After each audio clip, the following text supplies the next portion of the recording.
राम राम भाई सारा ने आप जब बात करा हाँ गामा का गेला बात करा किसान की बात करने खातर मैं भाई पंकज थारे गेला आया हूँ। अपने साथ हैं रोहतास सराय जी। स्पेशल क्यों क्यों आने का क्या मकसद होया अपना। अगर आप अपने पीछे देखने लाग रहे हो तो कुछ झोपड़ी सी दिखने लाग रही है। ये झोपड़ी सी के हैं, इससे बात पे रोहतास जी गेला बात करांगे। पर दोस्तों बात यह है कि अपने देश में खेती तो आप सिर्फ समझा हाँ कि भाई गेहूँ बोलिए धान ला ली या जवार बोली बाजरा ला लिया कपास ला ली। दोस्तों इस तरह की जो खेती है, इस तरह की खेती ने कहा करें परंपरागत खेती। जिस तरह अपने देश में आज यो कहा जाए है कि किसान की जो है आय डबल करनी है, आमदनी डबल करनी है, वो आमदनी डबल करने के लिए या तो अपन थोड़ा बहुत उसमें परंपरागत खेती में साइंटिफिक रीजन लेकर आना पड़ेगा या अपन परंपरागत खेती बदल कर आधुनिक खेती की तरफ चलना पड़ेगा। क्या बीमारी है आधुनिक खेती? भाई आधुनिक खेती जो परंपरागत फसलें हैं अपनी गेहूं जवार बाजरा, इन चीज़ों तट का कुछ नया करना। कुछ नया नहीं है यो कोई आज पहली बार नया नहीं है। या मशरूम की एक खेती है, एक एग्जाम्पल है। ये जो अपने साथ किसान है रोहतास जी, इनके पास ज़मीन में नए परंपरागत खेती करा करते। रोहतास जी सबसे पहला तो ये मैं आपसे विचार लूँ, दर्शकों ने बताओ। पहला तो आपका स्वागत है। राम राम जी। राम राम कर दो दर्शकों ने भी। राम राम जी सभी को। क्या विचार बने आपका कि परंपरागत खेती आप करते करते कि आप यो गैर परंपरागत में आप घुसे? कुछ नया करने की सोची थी, उसमें खर्चा ज़्यादा था, आउटपुट कम थी जी, इसलिए फिर कुछ नया किया जाए। तो यो नयाकरण की क्या विचार बना? ट्रेनिंग का इस बारे में आपने किसने सुझाया, किस तरह आपने इसकी ट्रेनिंग का प्रोसेस स्टार्ट करा? नहीं बताया तो किसी ने नहीं, ऐसे वीडियो देख के यूट्यूब पे और फिर कहीं अखबार में पढ़ के यहाँ वहाँ गए। ट्रेनिंग मुरथला यहाँ पे हमारे सोनीपत में, तो वहाँ से ट्रेनिंग ली। और जो गांव में करते थे उनके पास यमुनानगर है, हब है इधर करनाल में, तो सॉरी गन्नौर में। अच्छा। पूरे पूरे उत्तर भारत का हब है, तो वहाँ पे यार दोस्त करते थे, उनके पास जाके देखा समझा पूरा। मतलब एक दिन दो दिन वहाँ पे लगा, एक तरह से ट्रेनिंग ली। सीजन में गए, ठीक है, वहाँ से सीखा। उस पूछा कितना तुमसे क्या लगाते हो, कितना बचता है। इतनी मतलब खर्चा कम था, आउटपुट बढ़िया थी।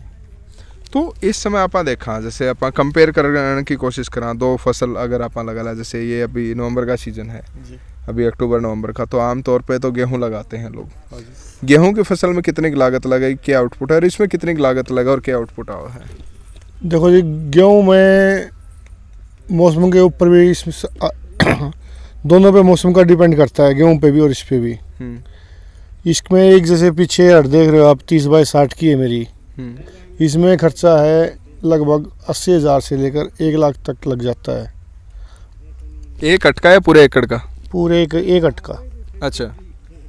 तो आउटपुट कैसे निकलती है इसकी? 1 एकड़ में आप जो है किला सिंपल भाषा में कौन लोकल भाषा में? 1 एकड़ की बात नहीं है, आप 1 अट की बात लेके चलते हैं। 1 अट का खर्चा बता रहा हूँ मैं आपको।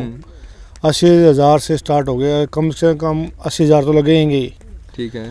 आप उसको बढ़ा लो घटा लो, उसकी क्वालिटी के ऊपर, पॉलीथीन की क्वालिटी है, सूतली की क्वालिटी है, बाँस की क्वालिटी है, उसके हिसाब से चलता है। तो 30/60 का मतलब कि एक छोटा किसान अगर स्टार्टिंग करना चाहे है, इसने चाहे एज एक्सपेरिमेंट रूप में लेकर जाना चाहो, तो उसके पास जो भी जगह अवेलेबल होगी, जहाँ भी अवेलेबल हो उसका, ये वहाँ पर कर सके। इसके लिए आपको कोई स्पेशल जैसे खुली जगह में नहीं, अपने घर पे भी कर सकता हो। घर पे अगर कोई प्लाट हो, किसी का प्लाट हो या कोई बड़ा कमरा हो, उस पर भी कर सकता है जी। कमरे में हो जाएगी? बंद कमरे में किस तरह की ये? बिल्कुल हो जाएगी, बंद कमरे में हो जाएगी। तो इसका जब सब तो पहला चरण के कहेंगे, किस तरह के प्रोसेस स्टार्ट हुए इसकी, फिर आप अंदर भी हमने दिखा हो? सबसे पहले तो जी इसको गर्मियों में हमें इसके लिए गोबर लेना पड़ेगा। अच्छा। जो खाद कहते हैं, गोबर की खाद, ठीक है, उसको लेके डाल दो आप। ठीक है। उसके बाद फिर जब गेहूं का सीजन आता है, आप अपना भूसा सस्ता मिलेगा। हाँ। उसके बाद फिर ये प्रक्रिया होती है, इन दिनों में आगे हम इसको भिगोते हैं भूसे को। ठीक है। 3 दिन कंटिन्यू ऐसे बिछा के भिगोते हैं। ओके। और उसके बाद फिर ऐसे ये 1 महीना पलटी होती है इसकी जेली से। इसमें क्या क्या मिलाया जाता है भूसे के अंदर? आपने पानी है, पानी के साथ साथ कुछ और भी मिलाना? जी जी, इसके अंदर मुर्गी की बीट है। अच्छा। चोकर है। ठीक है, सरसों की खड़ है, ठीक है, DAP है, ठीक है। ये चीज़ें मिलती हैं। तो क्या किस किस मात्रा में इनको आप जैसे मिलाते हो, कितने परसेंटेज के हिसाब से, या ये जैसे 30 बाय 60 के उसमें 150 मन का तूड़ा लगता है सर। 150 मन तूड़ा जी। ओके। उसमें एक DAP, एक कट्टा, हाँ जी, ठीक है। 25 क्विंटल मुर्गी की बीट, 25 क्विंटल, हाँ जी, ठीक है। और 10-12 कट्टे चोकर के, यानी कि आप 3 क्विंटल लेके चलो, ठीक है। और 2 कट्टे यूरिया के, 2 कट्टे यूरिया के, 1 कट्टा अमोनिया का। तो मिक्सअप कैसे करते हो इस चीज़ को? जेली से, जैसे अभी ये सामने देखो लेबर ये अंदर कर रही है ना, हाँ। इसको जेली से एक बार ऐसे कर दिया, एक बार उससे कर दिया। कितनी काट लगानी पड़ जाती है इसकी? लगभग 11 काट तो लगती हैं। लगभग 11 काट लगती हैं। तो आओ अंदर कुछ देखें इसका किस तरह से क्या है। फिर कितने, ये जो 11-12 काट है, कितने टाइम में ये जो खाद है आपकी, भूसे की खाद है, कितने टाइम में पूरी हो जाती है? जैसे ये पहले है, इसको हम 3 दिन भिगोएंगे कंटिन्यू, ठीक है, ऐसे ही, ठीक। फिर इसकी ऐसे लाइन बना देंगे, ऐसे लाइन, जी, ठीक है। फिर वो पलटी फिर स्टार्ट होंगी बाद में ऐसे लाइन बनाने के बाद पलटी? हाँ जी। इसकी दड़, देसी भाषा में दड़ बोलते हैं हम, हाँ। वो बना दी, फिर इसकी पलटी स्टार्ट हो जाएंगी, ठीक है। जेली से एक बार इधर पलटी हो जाएगी, एक बार वापस उधर हो जाएगी जी। तो कितने दिन में फाइनली ये खाद बन के तैयार हो जाए? सर आप लगा लो, पहली पलटी हो जैसे अब 3 दिन तो ये ऐसे हो जाएगा जी, और फिर धड़ बनाने के बाद फिर 7 दिन फिर। तो ये एक 30 बाई 60 की आपने एक हट लगाई है। जी जी। इस हट के अंदर ज़रा देखें अंदर आपने क्या क्या किया है।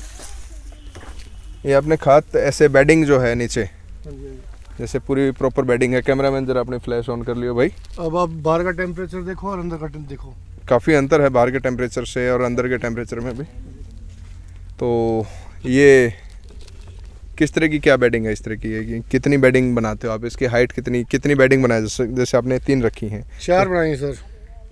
ठीक है। अब 1 2 3 और ये चौथी अपने ये ग्राउंड पे भी है ये बेडिंग। क्या इसके नीचे भी थैली वगैरह लगाई, ग्राउंड के नीचे भी? नहीं कोई नहीं लगाते, लगा भी लेते हैं, वही खर्चा मैं कर रहा हूँ कि 80,000 भी और उससे ऊपर भी कर लेते हैं। अच्छा, ये सुतली है, कई तरह की आती हैं। हाँ, ये सुतली है। हाँ जी। तो ये इससे अब इसकी क्या प्रोसेस रहेगी? इसको कैसे, टेम्परेचर कितना, अंदर का कितना टेम्परेचर होता है, बाहर का कितना रहता है? बाहर तो अब सर्दी का मौसम है, बट डाउन ही रहेगा। अंदर फिर ये अब कम ही इतना रहेगा, ज़्यादा से ज़्यादा। अच्छा, ये अबाउट टू बी, मतलब जैसे रूम तापमान अपन 25 डिग्री 30 डिग्री के आसपास कहते हैं, इसका ज़्यादा रहता है बाहर से? हाँ जी, बाहर से। तो इसका जो टेम्परेचर है बढ़िया से वो 27-28 चाहिए हमेशा। 27-28 चाहिए है। हाँ जी। तो ये बेडिंग है, इसमें अब बीज वगैरह लगाने का क्या प्रोसेस रहेगा? कब, कितने दिन में इसकी जो है बेडिंग डाल दी आपने?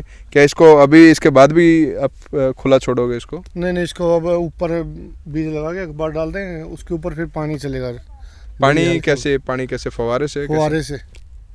तो अलग से कुछ पाइपिंग? नहीं, एक बंदा फव्वारे से लेके वहाँ से अपने आप डाल देगा, पाइप से फव्वारा बनाएगा। कोई नीचे कीचड़ विचड़ का कोई? नहीं, वो इधर नीचे कोई आएगा नहीं। अच्छा, सिर्फ इधर ही रहेगा? इधर ही रहेगा, सभी में वो डालेगा। कितने दिन तक वो पानी वानी ऐसे डालेगा सर? तब तक पूरा ये जैसे अब तो ब्लैक है, ये पूरा वाइट हो जाएगा। अच्छा, पूरा वाइट का मतलब क्या इसके ऊपर कोई किस चीज़ की लेयर जम जाएगी? वो स्पॉन रनिंग कर रहा है बढ़िया, अच्छे से जमा हो रहा है उसका। अच्छा, अपनी अपनी लोकल भाषा में उसका अच्छे से जमा हो रहा है और वो चल पड़ा है। हमारा स्पॉन जो भी बीज लगाया हमने वो अच्छे से चल पड़ा है। तो आउटपुट जो है इसकी, जो एक बीज है वो मतलब कि अखबार के ऊपर आ जाता है? नहीं, हाँ, अखबार के ऊपर दिखाई देता है, वही स्पेस पर उठा के देख लेते हैं हम। जैसे ये अखबार है, इसको उठा के देख लेते हैं वही नीचे कैसे चल रहा है। जाला बोलते हैं हमें अपनी मशरूम की भाषा में उसको, कि पूरा सफ़ेद जाला बना लेता है वो। ठीक है। एक बार में जैसे एक बीज अपन ने लगाया है, यहाँ पे जो हज़ारों बीज लगते हैं, तो जो एक बीज है जो उससे आउटपुट निकलती है वो एक ही बार में कट जाता है या? नहीं, वो जैसे हम बरसम बोते हैं ना, हाँ। सर्दियों में एक बार बीज बोते हैं उसका, और वो गर्मी आने तक चलता है। अच्छा, ऐसे ही ये है, एक बार बीज लगाने से कंटिन्यू चलेगा। एक हट के अंदर जो आपने 30 बाई 60 की आपने हट बताई है, इस हट के अंदर कितना सा बीज लगाना पड़ता है और बीज कहाँ से मिलता है इसका? बीज की कई कंपनियां हैं सर, कई बंदे बनाते हैं जी। हम तो जैसे गन्नौर से लेके आते हैं, अशोक भाई हैं हमारे, बढ़िया बीज बनाते हैं। कोई दिक्कत होती है तो वो बताते भी हैं। एक स्वदेशी कंपनी है, रुड़की वाले हैं जी, एक हिसार में बनाते हैं। तो बीज आप लोग भी बना सकते हैं यहाँ पे आउटपुट जब ये? नहीं, उसके लिए थोड़ा प्रोसीजर अलग है। अच्छा। तारपुर में है, वो भी बनाते हैं अशोक जी जी। सबका अच्छा है। लेकिन वो 30x60 की ये जो हट है एक, इसमें कितना सा बीज लगता है और क्या कुछ कीमत होती है? गेहूं का बीज होता है सर, उसके ऊपर है ना एक केमिकल चढ़ाया जाता है। गेहूं का बीज लगता है इसमें? हाँ जी, गेहूं का बीज लगता है, गेहूं का और बाजरे का। अच्छा, दोनों को मिक्स करके? नहीं, या तो आप गेहूं का बिजाई कर लो या फिर बाजरे का कर लो। तो मशरूम कैसे निकलती है उससे? उसी के ऊपर जो एक पाउडर चढ़ाया जाता है ना, फफूंद, उससे। अच्छा, वो जो फफूंद है, वो जो बैक्टीरिया है, वो उस गेहूं का से जड़ों से वो ऑटोमेटिकली उस चीज को वो मशरूम क्रिएट करता है। मशरूम की जो फसल है अभी आपने लगाया, अब कितने दिनों में आप लगाते हैं इस चीज़ को और कितने दिनों में आपकी आउटपुट इस चीज़ की शुरू होती है? ये प्रक्रिया चलती है सर लगभग 2 महीने। अच्छा। 1 महीने तो उसमें काम करने में निकल जाता है पूरा, जो बेसिक इसकी बेडिंग तैयार की है। हाँ, बेडिंग में, और इसको इस माल को कच्चे को तैयार करना अच्छे से। ठीक है। और 20-25 दिन अब उसमें स्पोन लगाने के बाद बीज आने में, मशरूम आने में लग जाएगा पूरा जी। लगभग आप 1.5-2 महीना लगा के चलो आप अच्छे से।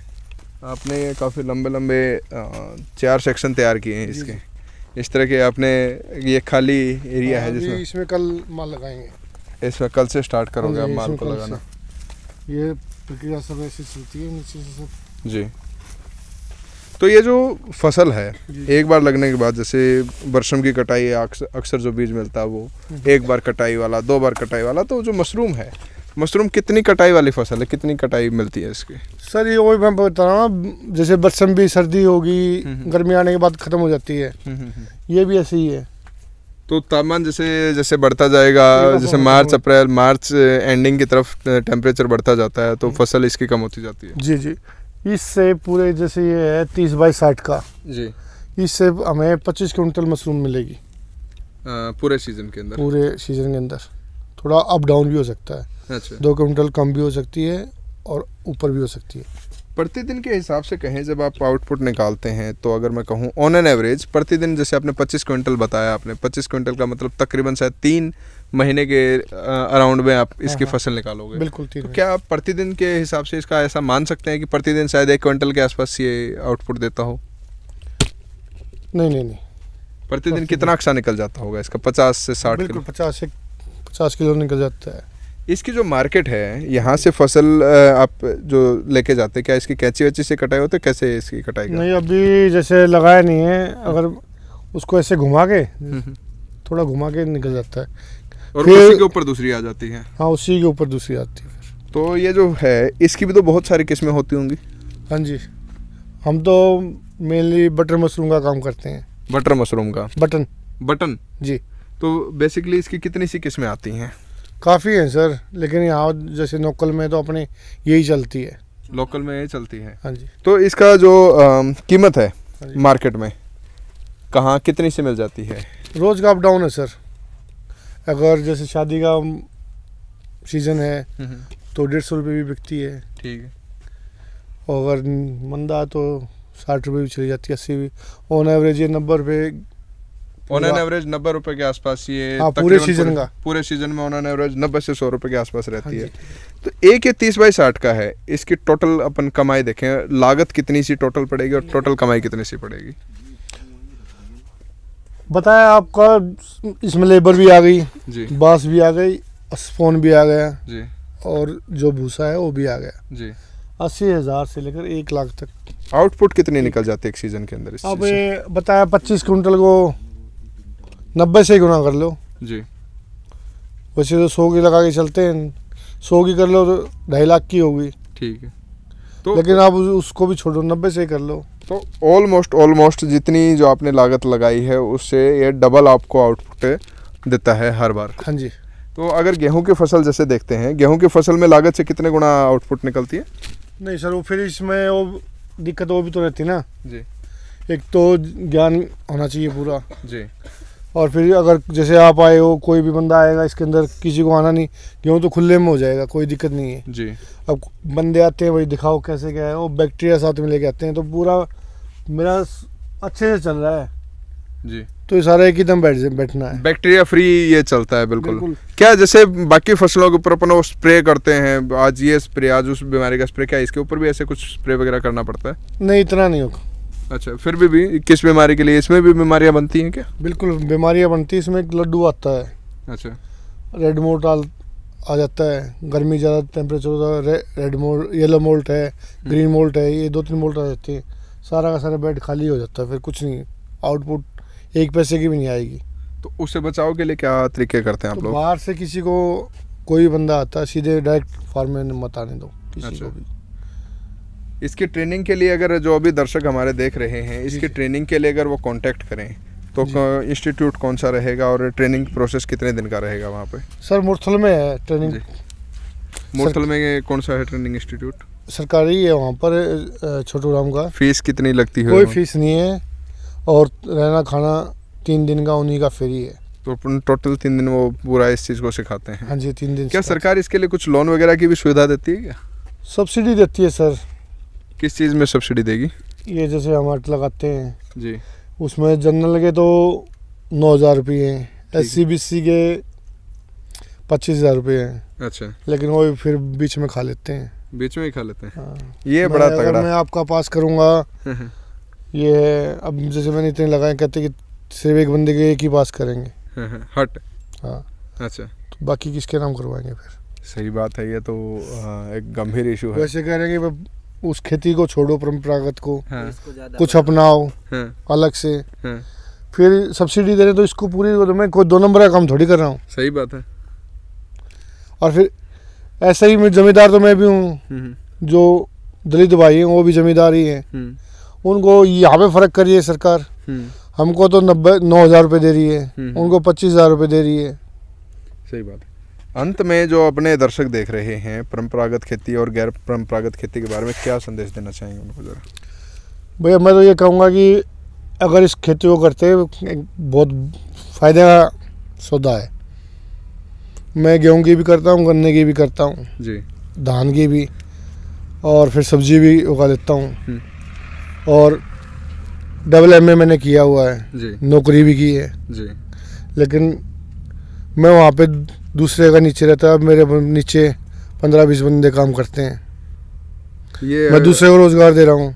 ये आपने बहुत सही बात बताई। जब ये फसल आप निकाल लेंगे तो इसको फिर सब्जी में भी लगाने में आप यूज कर सकते हैं। हाँ, या जो जैसे छोटी अवधि की जो फसल है उसमें भी आप इसको अच्छे से यूटिलाइज कर पाते हैं। बिल्कुल बिल्कुल करते हैं। और फिर ये जैसे जो ये खाद है जी, इसको मैं अपने खेत में यूज करता हूँ, प्योर ऑर्गेनिक के। कोई भाई आपसे अगर संपर्क करना चाहे तो नंबर डिस्क्रिप्शन में लिख देते हैं उसका। बिल्कुल बिल्कुल। तो भाई जो हम भाई का नंबर डिस्क्रिप्शन में लिख देंगे, अगर आपको किसी को भी संपर्क करना है, कुछ पूछना है। हाँ, ये ज़रूर है कि आपको प्रॉपर ट्रेनिंग करने के लिए प्रॉपर इंस्टीट्यूट में ही जाना पड़ेगा भाई। तो सिर्फ अगर आपको कोई छोटी मोटी जानकारी अगर आप चाहते हैं तो बिना किसी वजह के भाई को परेशान ना करें। सिर्फ जो अगर आप इच्छुक हैं इस काम को करने के लिए तो ज़रूर करें। भाई जी आपका बहुत बहुत धन्यवाद, आपने हमें समय दिया। और ये जो है किसान, हम कहें जय जवान जय किसान का नारा देते हैं, तो ये वही किसान है। और ये किसान ने MA करने के बाद, इतनी पढ़ाई करने के बाद भी ये इस खेती में आए, तो आप समझिए, बदलिए जो अपनी परंपरागत खेती है उसके तरीकों को बदलिए और गैर परंपरागत में रखिए। थोड़ा सा रिस्क है लेकिन मुनाफा भी अच्छा है। एक बार रिस्क लेंगे तो आउटपुट अच्छा निकलेगा। भाई जी बहुत बहुत धन्यवाद अगेन आपका। मैं पंकज शिवम के साथ।